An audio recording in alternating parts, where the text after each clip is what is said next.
been very kind and generous in organising this special seminar series for us. And it's going to be exploring the effects and implications of COVID-19 pandemic for work and for the people that do it. Just to let you know, we're planning to record this seminar just so that people who can't make it from the research centre can watch it at a later date. But at that point, I'll hand over to Scott, who will introduce what we're doing today and the speakers. Thank you very much. Thank you. Thank you very much, Holly. It's lovely to be here. As Holly said, the Work Inclusivity Research Centre, WIRC, based at Birmingham Business School, is a developing and dynamic community. So it's really lovely to be able to host some people over the next 4 weeks, unfortunately, to talk about these topics in the context of a global pandemic. But here we are, and we keep doing sort of social research, and this is what we do. So today's title is Work Responsibilities and Care Commitments During the COVID-19 Pandemic Towards a New Division of Labour, ? And the the impetus for this topic was partly through a conversation I had with a male colleague about 6 weeks ago, whose partner works in the NHS, and he found that he was able to work for about 90 minutes each day because they have 2 small children to take care of. And I wondered at the time if this was a general experience for male colleagues, but then I think also in the last 6 weeks it's become very, very clear, increasingly clear, that the pandemic and the living and working conditions that it's created for all of us is more than anything else is sharpening inequalities. So that's the theme for today's session. We've got around about 45-50 minutes. As Holly said, it's going to be recorded as an event, and we'll save the chat stuff in the corner of the screen as well, and we'll use that to enable other people to access what we're talking about today after the seminar through the centre website. So based on the idea that the relationship between work and home is now different for everyone, whether working from home or at work, and in particular thinking about the intersection and the interface between paid work and domestic work. We have 3 speakers with us today who are going to speak between them for between 15 and 20 minutes. And please do post questions and comments as they occur to you as people speak. And then if there are lots and lots of questions, Holly and I will sort of gather them. If there's just a few, we'll sort of call on you to unmute your microphone, or ask Kelly to unmute your microphone because she has the power to do that. But our speakers today are Dr. Alexandra Beauregard, who's a reader in organisational psychology at Birkbeck University of London, who researches specifically the work-life interface and diversity. So hello and welcome, Alexandra. And then Dr. Daniela Lupp, who's an Associate Professor of Management at ESCP Business School London, who collaborates with Alexandra and who also focuses her research on recruitment and diversity and inclusion. And then Dr. Marianne Stevenson, who's the Director of the Women's Budget Group, waving there. And this is an independent not-for-profit which monitors the impact of government policy on women specifically, working towards a more gender equal future. So that's us, and we have 38 people here. So Daniela, Alexandra, over to you. All right, thank you very much, Scott. I'm now going to press share screen, and although I've practiced this many times, and it always works when it's like a practice session, let's see if it works for real.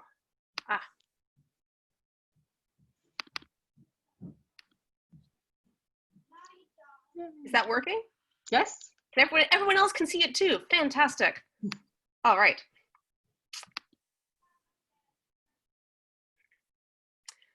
Okay, so Daniela and I are going to speak kind of, in very general terms about the nexus of work and care during the current pandemic. And broadly, what we're doing is taking a demands and resources perspective on work and care. So many of us are probably familiar with the job demands resources model. This is typically used within the organizational behavior literature to predict well-being, to predict strain for workers, for employees particularly. But a broader demands and resources perspective encompasses demands and resources, not just from work, but also from non-work domains, such as the family, such as the community. And a lot of my research focuses on flexible working and particularly on telework, on working from home. I've done a few research projects on that. And working from home, if we think about this in terms of demands and resources, it can offer resources to workers, increased autonomy, more control over work.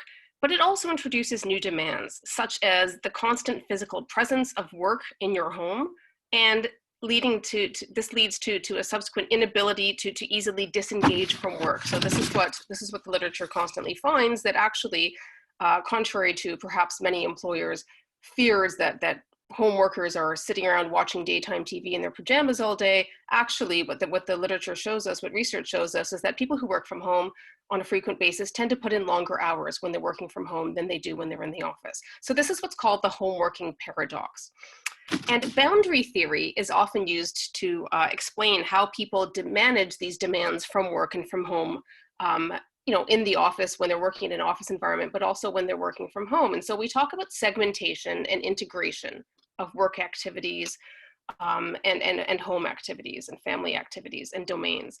And so segmentation, this is a continuum. So people have preferences, whether they like to segment more or integrate more, but it's not an either or situation. So segmentation means people who prefer that, they prefer to erect kind of stronger boundaries between work and the rest of their lives. When they're focusing on work, they like to give, let's say, I'll go to the office, I'll spend 8 hours there, I will work, and then I'm going to come home and I'm not going to check my emails, and I'm going to do things with my friends, I'm going to do things with my family, I'm not going to work. Weekends are non-work time. So they try to erect these strong boundaries.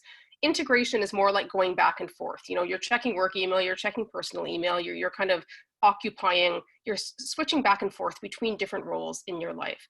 And obviously, the more integration there is of your different roles, the more potential there is for what they call blurred boundaries, right? Like, am I at work? Am I at home? I'm working from home.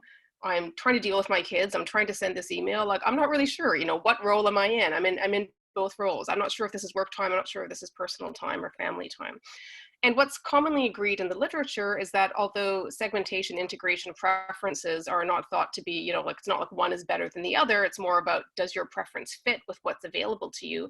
It's usually thought that you need a certain baseline degree of segmentation to maintain any kind of a work-life balance when you are working from home, because it is just too easy for work to spill over into all areas of your home and into your personal or family life.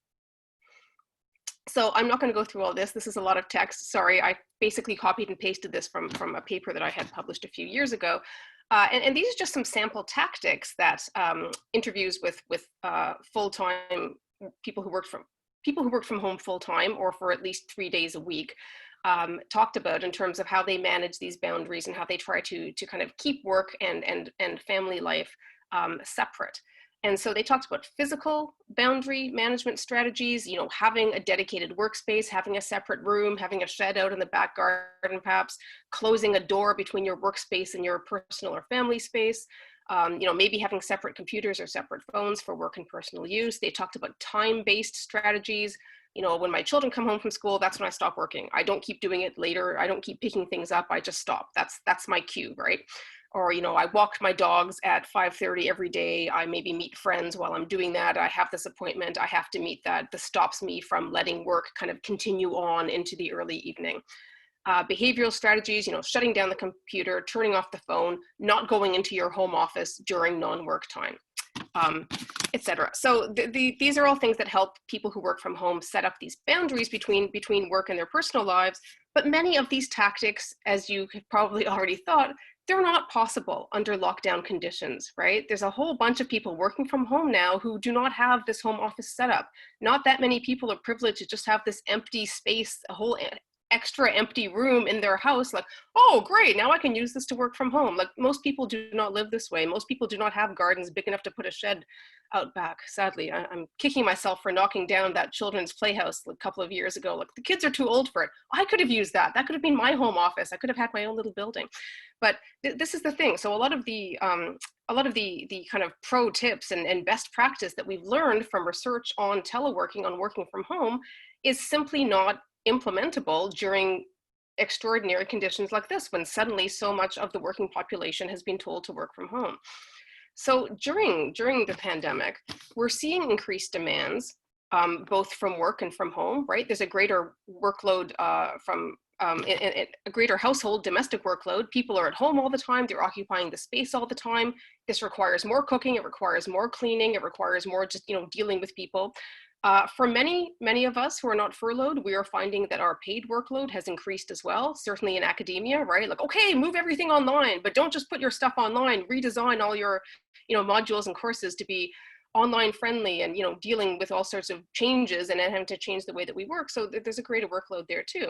We're also finding for many people that we have new roles that we're expected to take on, right? Full-time childcare, homeschooling, I don't know, like, sure, I think of myself as an educator because I can teach adults who pay money and who want to be there, but guess who doesn't want to listen to me talk and to teach them? My kids. Like, I'm terrible. I'm a bad teacher when it comes to them. They're like, how come you have a job teaching university? I'm like, I'm okay at that. My students are much more receptive. So this is hard, trying to balance all these roles. And at the same time, we find that we have diminished resources, right?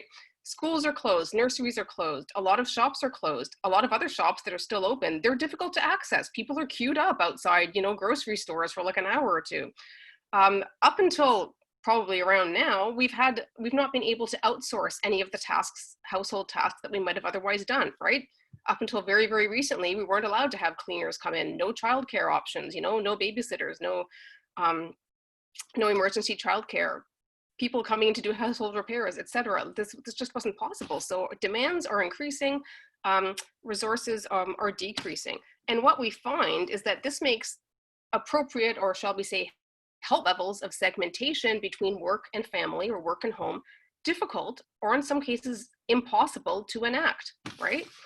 And we also find that there is a gendered quality to these demands and resources, these increased demands, these diminished resources, and that they have disproportionately negative effect on women, because many of these things, the household workload, childcare, homeschooling, these are things that tend to be performed more by women than by men. What we find in the research literature prior to COVID-19 is that when women work from home, they take on more of an integration role, and that they try to deal with household demands and childcare along with working, whereas men benefit from more uninterrupted time to work from home because women shield them, their female partners shield them from childcare and household demands, and then they have that kind of 7 or 8 hours in the home office with the door closed. And on average, women are not as able to benefit from these types of resources. So that's basically what I wanted to talk about, just kind of the implications of the current crisis for research that has been done previously on working from home. And I'm now going to pass over to Daniela. And Daniela, you can tell me when you want me to switch slides, okay? You're still muted. All right, thank you so much, Alex. I'll try to signal when to move slides. I mean, not there are many slides anyway. But what I actually want to share today was really part of my research, well, done before the lockdown. But part of my research has always focused on women in management, and both on their performing in managerial positions, but also on their climbing the career ladder to managerial positions. And to understand details about the climb in particular, about a year, probably a bit more ago, I started interviewing young mothers in professional jobs who described their aspiration to advance their career by taking positions with more responsibility and better pay. And the reason I focus on young mothers is because although we know that there is a motherhood penalty in the sense that women who are mothers are judged by harsher performance standards compared to non-parents, and that's both women and men, this aspect is typically overlooked, both at the policy level. When you think about the public discourse, it focuses on women advantages and disadvantages, but it's women in general. But also inside the organization, when we think about the remedial actions that a lot of companies have at least thought about, taking those days in order to lower the gender pay gap, the focus there is also on women in general. But again, women come in various shapes and forms. And I think that mothers really are one of those forms that is a little bit undone occasionally by this general discourse. And I thought, well, what I started to do was relevant to the discussion that we have today about how the COVID-19 crisis makes certain inequalities sharper, because young mothers have a much more difficult time climbing the managerial ladders. And in fact, as many of them mentioned before starting the climb, they actually have to mind a number of gaps. So forget about climbing, they really have to look first at the gaps. And during the discussion that I had with them in interviews, mothers speak about specific gaps that they need to mind because they know that employers look at those gaps. And kind of interesting, mothers struggle to how simultaneously acknowledge those gaps because they are very real, but also sometimes hide them or reinterpret them for the employer. And if Alex, you change the slide, you can see some of the gaps there. As you can imagine, first gap is the maternity gap, right? It's the time taken out after the birth primarily of the first child, because those were really relatively young women. Most of them had only one child, some of them two. But they do not know whether shorter or longer maternity leaves are interpreted differently. I mean, they kind of know that they are, but it's not clear how they should sometimes lengthen or shorten this on their CVs. And they talk about, well, you know, I put a little bit of a shorter maternity leave, although in reality I had a longer one. Although that becomes problematic because you still have to explain what have you not done for a longer period of time. A second gap is a gap in performance after return to work. They talk about how a period of a couple of years in which they've seen not promotion, not even a minimal one, but also no increase in responsibilities. So there is not that much to show about those periods after the maternity leave. And we know that those gaps do have, excuse me, no negative effects on promotion chances, but also on pay. And excuse me. And I thought, well, you know, as I'm starting this before lockdown, and I have to admit, I haven't done anything since we've been in this situation, because between teaching and other delights, household delights, I haven't continued my research. But I thought, well, you know, this COVID-19 crisis opens yet another set of gaps for the young women. And if Alex nicely goes back, then you see that there are some new, what I call the new COVID-19 crisis gaps. No, you can go to the next one, thanks. And as many have small children and with schools closed and additional support from their parents, neighbors, friends inexistent due to physical isolation, young mothers are actually the first to cut their working hours, and Alex had discussed this a little bit. If possible, they really shrink the working hours, and if possible, also cut some responsibilities. And I thought, how ironic, because this happens at a time when employees might have new opportunities to show new set of skills and to participate in new projects. Yes, there is a lot of shrinking of economic activity, but in many organizations, there is a lot of opportunity to really showcase new set of skills. And again, I thought how ironic, because we know that the more inclusive and collaborative behaviors that women are more likely to display are actually very valuable in this kind of time of crisis. But instead of using their skills, mothers now struggle to stay afloat. And this is really a new gap that they will have to mind later when hopefully some normality comes back. And also, I mean, as we are pretty much in this common space where we look for kind of new research coming, and while there is a lot of data out there, There is not that much really large studies, but I was looking at some evidence that came lately from a comparative study of US, UK, and Germany, showing that, at least compared to Germany, in UK, women have lost more jobs than men, and they are more likely to be furloughed. And probably many of you saw that evidence published just yesterday by the Institute of Fiscal Studies shows pretty much the same. And yet this is another gap, right? So you have a furlough, and now that's another time when you do nothing. And as I realized when I interviewed the women, a lot of them look at their CVs and it's gap, gap, gap, gap, and they know that that needs some explaining. And also anecdotally, at least, mothers are more likely to even welcome the measures, the furlough measures, because they honestly feel that due to heavy childcare, they could not deliver the job properly. And I was also thinking, well, I'll leave it to you to, with the question whether this feeling of being inadequate is not also gendered to some extent.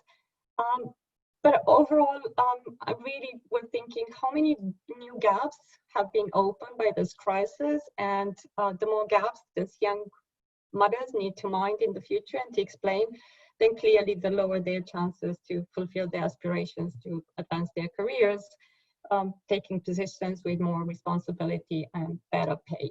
So that's pretty much the little presentation that I was aiming to give. Thanks. That's perfect. I think you can probably hear a virtual round of applause there for the presentation, so thank you very much. I think we should move straight on and give Dr. Marianne Stevenson a chance to talk through perhaps a few things that come from that presentation, or perhaps things that you bring to the conversation, Marianne. I know that we've talked already about what the most pressing and immediate concerns are for equal treatment at work, the ways that women specifically are affected by the effects of the pandemic itself, but then also by the working conditions that it's created. And then also the issues that we start to face as we, in the UK at least, gradually emerge from the bizarre situation that we've been in over the last 8 weeks to a slightly less bizarre situation.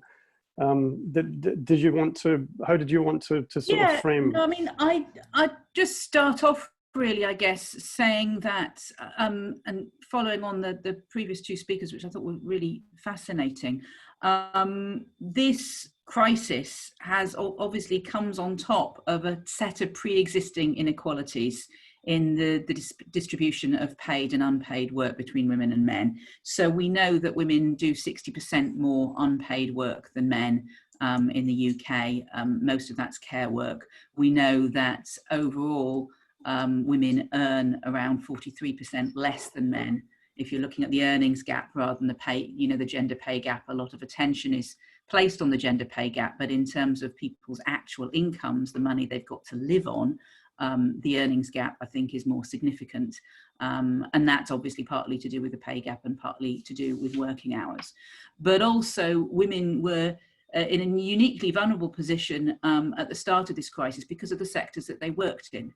So women are twice as likely to be in the roles designated as key worker roles than men. And particularly overrepresented both in nursing but also in social care. Over 80% of social care workers are women. And if you look, there was some research done by the think tank Autonomy last month, which looked at those jobs which are at highest risk of exposure to COVID-19. And over 1 million people doing those jobs are low paid, so they're earning 60% or below median earnings. 98% of those people are women. So women are the vast majority of the low paid, high risk workers in the COVID crisis. They're also the majority of those at highest risk in sectors that have been completely locked down. So you think about hospitality, you think about retail other than food, supermarkets and so on. Women are the majority of workers in both those sectors. And I mean, particularly among younger women, over 1/3 of younger women work in sectors that have been closed down. So it's not surprising that, you know, women have been hit from both sides, both facing increasing working demands in some sectors because they're designated as key workers, and often having to work to cover for colleagues who are off sick or having to shield. So the pressures and demands on women in those situations, particularly women in the social care sector, which is the sector that has seen the highest number of deaths of any group of employees. And again, the majority of the people who've died have been women, although men have been more likely to die overall. Where you've got a sector that is organised around often very low paid, often insecure 0 hours contract work, often people having to work for multiple employers, not just in domiciliary care, but also in residential care homes. So people moving from one care home to another to kind of patch together earnings from a multitude of short-term and 0 hours and insecure contracts, which is obviously highly dangerous for them because they're constantly exposed to infection, but also dangerous for people that they're caring for because they're moving between care homes. Large numbers of these women are not earning enough to be entitled to statutory sick pay. So if they get ill, they won't get sick pay, which means we've seen care workers carrying on working in situations where they probably should really be at home, either because their health is at risk, they're in a group that should be shielding, or because they may well have COVID. But if you have a sick pay system which doesn't provide support for people when they need it, people will carry on working. I mean, that's the reality of the situation. Then you've got the impact of the increase in unpaid care work. As was mentioned, the IFS research yesterday, which looked at unpaid care within heterosexual couples with children, and it was a reasonable size study, and they found in every single group women were doing more care than men, except for those couples where the woman was still working outside the home and the man had been furloughed, where they were doing about the same amount of unpaid work.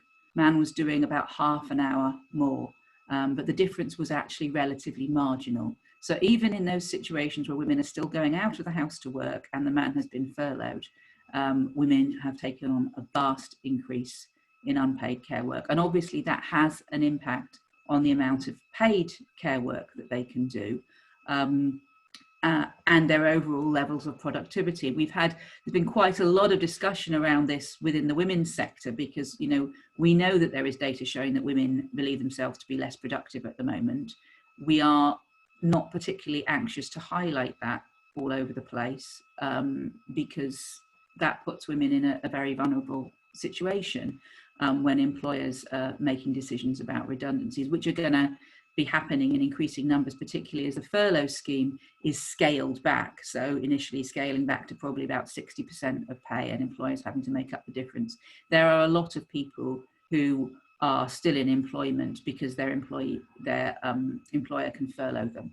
And as soon as that scheme finishes, those jobs will disappear, particularly in sectors like retail and hospitality, which are unlikely to recover in a hurry. Even if they can reopen, it is unlikely that they will be able to reopen at a scale that makes them profitable. If you think about a restaurant, restaurants make their money on a Friday and Saturday night, and sometimes on a Sunday lunchtime, by being absolutely packed. And that makes up for the fact that the rest of the week they're quite quiet. If you can't be absolutely packed on a Friday and Saturday night, you may no longer be viable as a business, similar to, you know, large numbers of shops on a Saturday, for example. So we're going to see high numbers of redundancies, and it's likely to be women who are more likely to be made redundant in those sectors. And that would be a change in the pattern from, for example, the 2008 financial crisis, where men were more likely to lose their jobs, and it was women who were hit harder later on by the austerity policies. You've got this situation where women are doing vastly more unpaid work, and that is likely to continue. Schools, some school children may go back next week, most of them won't. Even those schools that are opening on the 1st will only be opening for some year groups, and a lot of schools aren't planning to open on the 1st. And those that are, speaking to teacher friends of mine and friends who are involved in trying to work out these programs, they're largely looking at part-time return. So whether it's different days or mornings and afternoons or something like that, that's the only way to maintain social distancing. So there is an expectation that people will be able to return to work at a time when nurseries won't be able to fully open, schools won't be fully open, and the unpaid childcare which grandparents provide. I mean, you think about the school summer holidays, most working parents rely on an army of grandparents to get them through the school summer holidays. That help will not be available. So we're in serious danger of seeing a two-tier return to work, with men being more able to return and women being more likely to find it difficult to return to work. We've been calling on the government to allow part-time furlough from now, so that to encourage couples to be able to share care work and paid work, and to enable that on the basis of people's caring responsibilities, which is allowed in the guidance, but the government hasn't heavily promoted it, so a lot of employers don't realise that that's available. I think one of the problems we've had with all of this, I mean, aside from the whole Dominic Cummings debacle, is that there's been various areas where the guidance hasn't been particularly well communicated. So, for example, the right to furlough if you have caring responsibilities hasn't been well promoted. A lot of employers aren't aware of that. They think you can't furlough people if there's work for them to do. Actually, you can. The right to the fact that you can furlough people who are on 0 hours contracts. Now, for a lot of employers, it's fairly clear that they've made the decision it's not worth going through the hassle of furloughing somebody on 0 hours contracts, because you have to pay them and claim the money back. It's easier just not to give them the money. Again, women are the majority of those on 0 hours contracts, but also protections for pregnant women. So Maternity Action, for example, has been doing a huge amount of work about the fact that if you are pregnant and seen to be in a high risk group and supposed to be shielding, and your employer cannot enable you to work safely, then you should be sent home on full pay. What's actually happened is that women have been told to go on sick leave, told to take unpaid leave, neither of which is legal, but the government will not promote that obligation on employers. I mean, they know that's what the law says, but they've kind of singularly refused to come out and say, actually, this needs to happen. So, yeah, sure. Quick question. Yeah. And I think possibly also for Alexandra and Danielle, and thinking about the research that Holly talked about initially that she's engaged in as well. And I think related to Nick Clark's question in the chat area, thank you, Nick. You all seem to be talking about the challenges between policy and workplace, and as Nick says, how do things play out?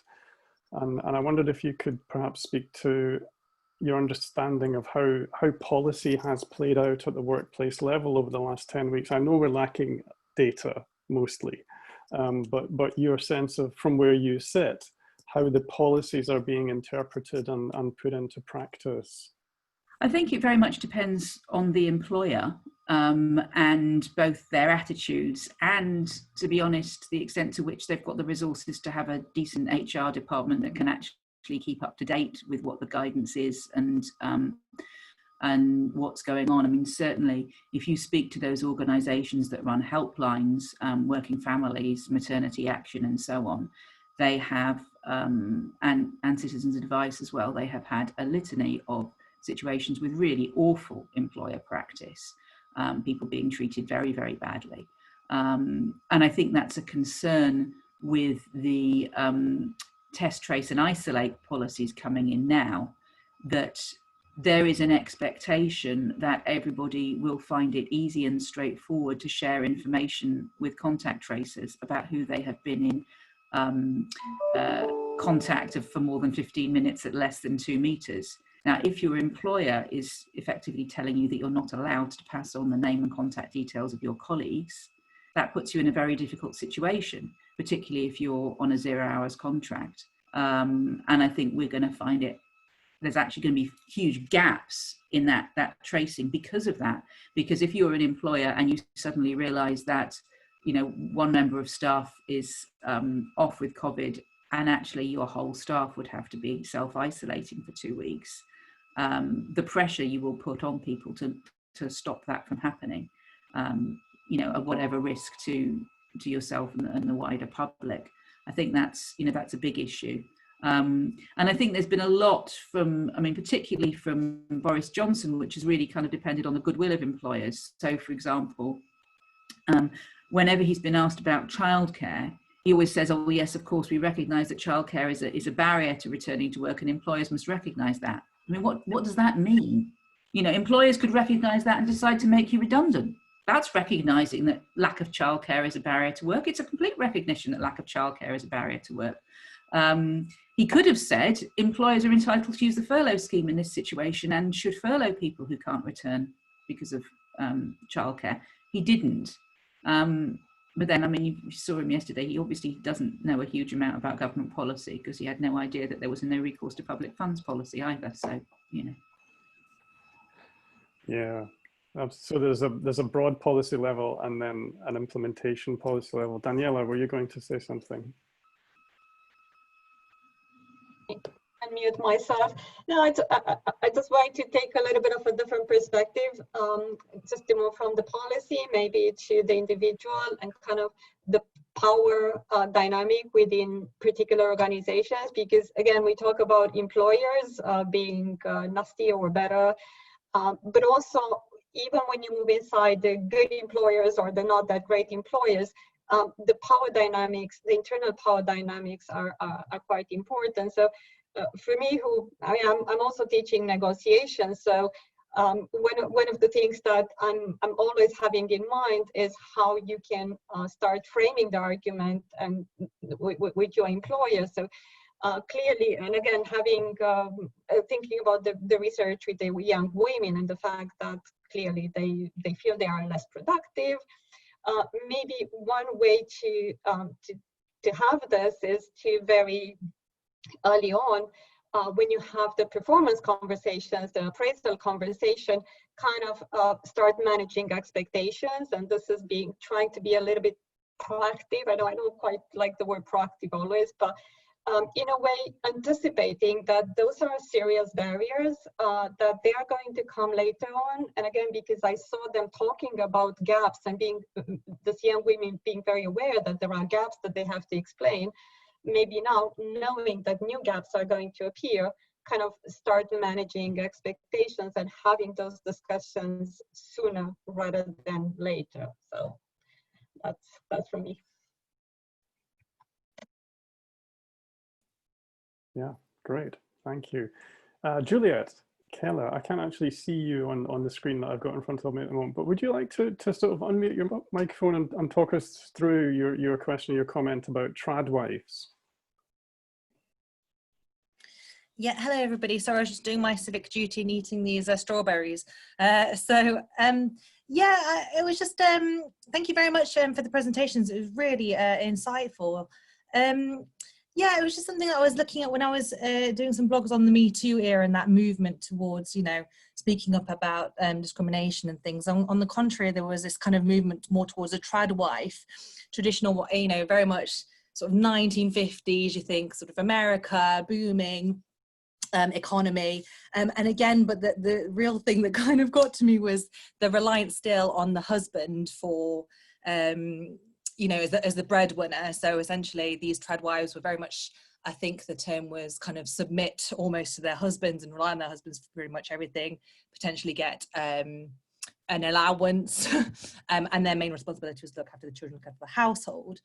Given you know, the research presented here this afternoon, I was wondering whether women, you know, been really kind of detrimentally impacted should they have the choice, you know, either to return to work, and I know this choice thing is, you know, quite an interesting and complex concept in itself, but should they have the choice to go back to work, would they, you know, be kind of more, would there be a greater tendency for these women to kind of, to get back to kind of, you know, that mothering, caring, trad wife role?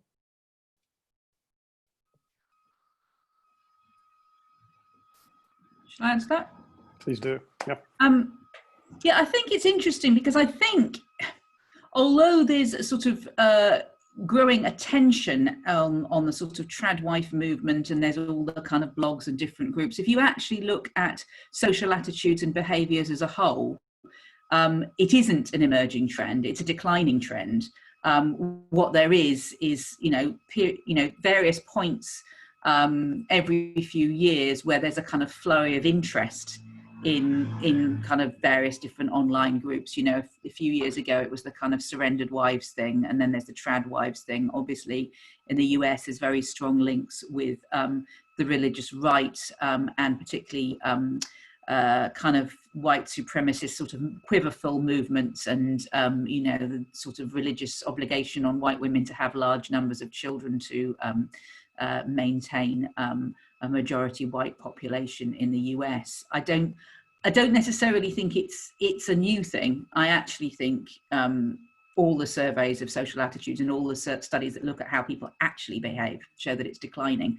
I do think that it's probably one of those things that comes back out again at a point when people are feeling vulnerable and insecure financially, and some of the things around it, you know, a renewed interest in crafting or a renewed interest in baking bread is not necessarily about traditional roles. It's about kind of playing with the accoutrements of those roles. It's about, I remember having this discussion at the beginning of the sort of austerity period, where people were saying, oh, well, austerity means we'll all be making do and mend, and, you know, women will be returning to these traditional skills. And people who do it more in a kind of hobby way than a fundamental change to their life way. I mean, the vast majority of women in the UK work because they have to.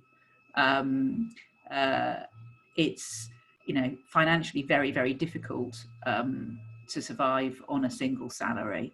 And also in a situation of economic uncertainty, it really doesn't make very much sense to divide your labour so strictly, because if your only wage earner loses their job, then you've got no other income coming into the household. So what we actually see is you know, women taking on more work rather than less. I just think the conditions in which women are working and the difficulty of getting back into work and getting into decent jobs and well-paid jobs, unless there is concerted action from the government to make sure that happens, that's where the real risk is. Super. Great, thank you very much. Thank you. Alexandra, did you want to comment on the issue of choice, and then we can come to Sarah, who's asked a question about some recent interviews that she's been doing. But what are your thoughts about choice? Oh, I have nothing useful to say about choice. I could blather on for ages and ages about choice. You know, we all know how loaded a term that is, in terms of the extent to which our choices are constrained by so many social and structural and you know, other constraints. So I don't know, I'm taking everything in. I'm thinking about what everybody is saying. I have nothing useful to say about any of it right now. I'm sorry, I'm not a very useful panel member here, am I? But keep everybody else talking so I can continue learning. We'll come back to you. So Sarah, would you like to yeah, just make your comment, even if it's not really a question. Please go ahead.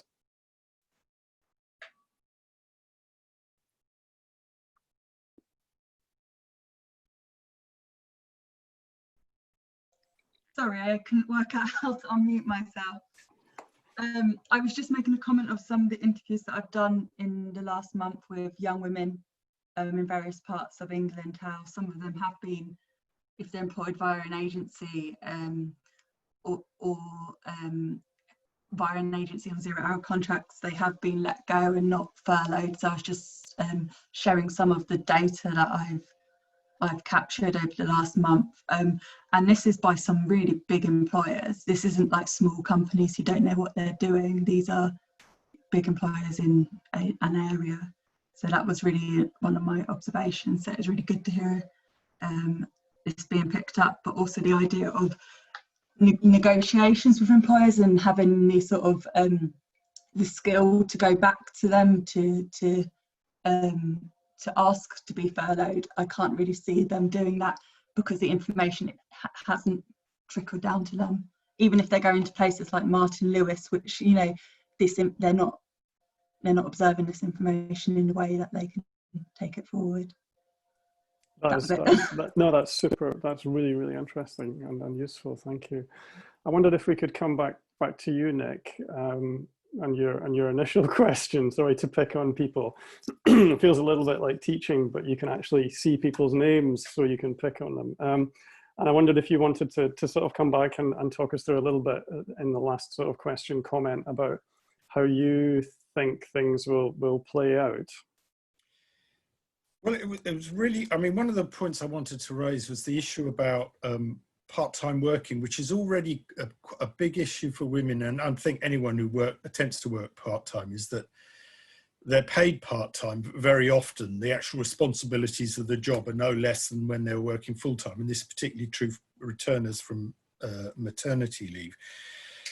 So I just wondered if people who are a bit more expert than me in the issue of gendered roles in the household, how they thought that might play out with people who were already working part-time. But I started to write the stuff about the sectoral things just as the speaker was going through exactly that discussion about the very strong sectoral effects. I would just add one other little point, which is relates to what Sarah was saying about employers and agency workers and 0 hours contracts. I've been doing some work, or was just doing some work at the time of lockdown with students, some of our students at Middlesex, who were also working, which is very common, particularly in post-92 in urban universities, because these youngsters don't have the economic independence to leave home. They're staying at home. It was really noticeable talking to young women that one of their reasons for working was not only to cover their costs while they were at university, but they felt a sort of a moral obligation to make a contribution to the household budget, which is now those budgets are destroyed more generally. They're a very neglected bit of the workforce, because I think partly because they themselves think it's not real work, because they're really students and they're just doing this on the side. But again, reflecting what Sarah said, these are big employers, and using students is their HR strategy. Pizza Hut have been employing a majority of students since the 1980s. That is their whole workforce approach.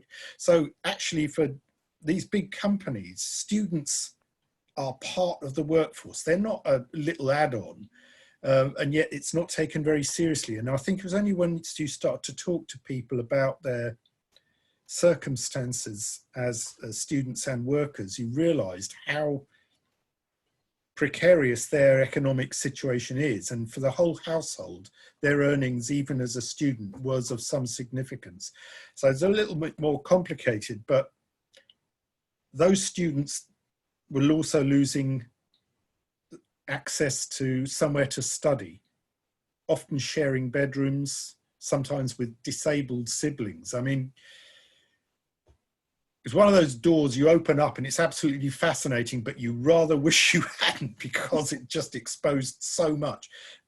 I mean, the one thing I did learn is you get a degree at the end of that, actually you deserve a medal as well, because it is not like going to Durham, if I might, or Oxford or Cambridge with all of the resources there.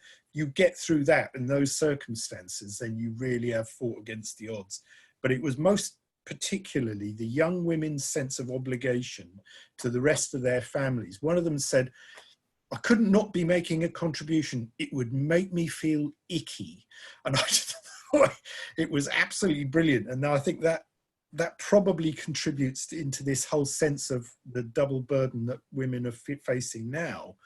of how they're picking up that responsibility. If they're already doing so at 18 and 19, taking on more responsibility in that sense, then it's obviously going to double up. But my real question was about the issue of how those who were already working part-time, how it was likely to affect them. And I know people haven't been gathering very much data, but I'd be interested to hear from people's previous work how they think that might play out. That's super. Thank you very much, Nick. So, so I'd like to invite the three speakers to perhaps to talk to that, or to talk to one final question from Caroline Chapin in the sidebar about policy responses to mitigate some of the negative effects. So take your pick. I go? Please. So I think that's really interesting what you raised, Nick, and it chimes with some research that we did about the impact of austerity on Black and minority ethnic women in a couple of years ago with the Runnymede Trust, and we did some field work in Coventry and Manchester, and particularly young women talking about how they weren't able to take part in internships and other opportunities over the summer holidays because they were working, because they felt an obligation to contribute to the family budget, and how this created, you know, a gap at the point of graduation, that they had their degree and other people had a degree and a vast amount of work, internship type work experience as opposed to bar or shop work experience. And that kind of replicates that inequality. I think one of the issues we know about part-time work for women is that it does lead to an expectation of kind of full-time responsibility for household tasks. So the kind of 1.5 earner model, which is in many ways the kind of default model that we're developing in the UK, leaves women with the majority of household task responsibilities. So when that increases, the actual hours worked by women get longer and longer and longer and longer, but somehow they've always been the one who fitted their work around household tasks, so it's assumed that they can. And one of the things with the IFS report, which really chimed a lot with particularly some of the things that I've read from research that the Fawcett Society has been doing, also some of the work that we've been doing in Coventry, is that imbalance when you've got both partners working at home. He's got the study, she's working at the kitchen table. He's able to lock himself away for 7, 8, 9, however many hours. She's the one who's constantly backwards and forwards trying to find an activity to get the kids to do, and then run off and get some work done, and then come back and do the lunch, and then run off. And it's that kind of uninterrupted work time, which is one of the things that IFS looked at, that 70% of men's work time when they were working from home was uninterrupted, compared to 53% of women's. So women were being interrupted 47% of the time, which makes it very hard to work. In terms of policy recommendations, I mean, some of this is, you know, a lot of this is for government, and it's actually beyond COVID. It's about changing the way that we organise the workplace, and that you know, when you've got a workplace that's built on a model of kind of limited workers' rights and insecure contracts and casualisation, then people are going to be in a very vulnerable position, and the idea that they can negotiate is completely unrealistic. So I think, you know, part of building back better has to be about changing the way we organise the economy. Anna, Alexandra, please.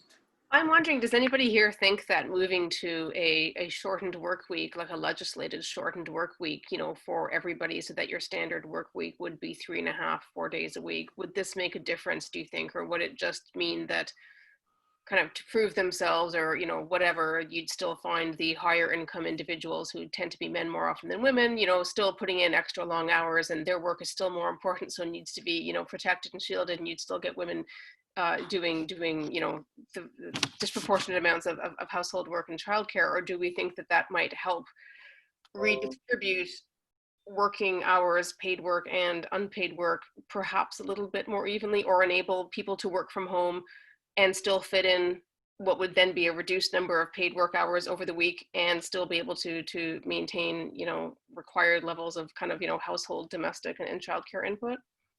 Yeah, I have a suggestion, Alexandra. You can say whether you'd like to do it or not.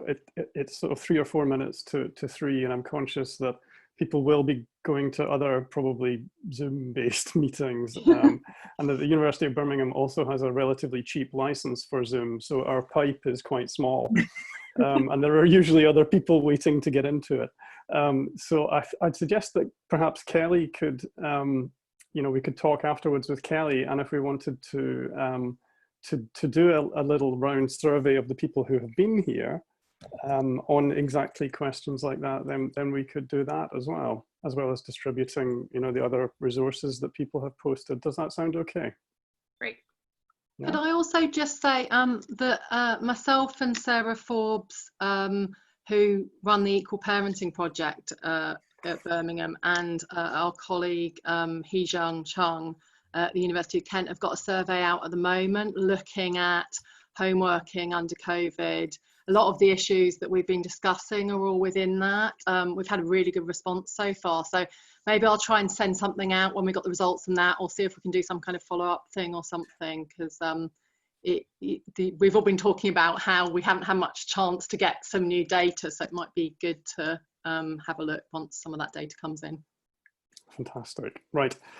Thank you very, very much to our 3 speakers, Daniela Lipp, Alexandra Beauregard, and Mary-Ann Stevenson. And thanks to Joe and Holly for founding the centre, which gave us this space to be able to do this today. Thank you very much, and enjoy the rest of your day. When's the next one, Scott? Just so. 11th of June. 11th of June, yeah. Yeah, forgot to mention that. Thank you. Bye-bye.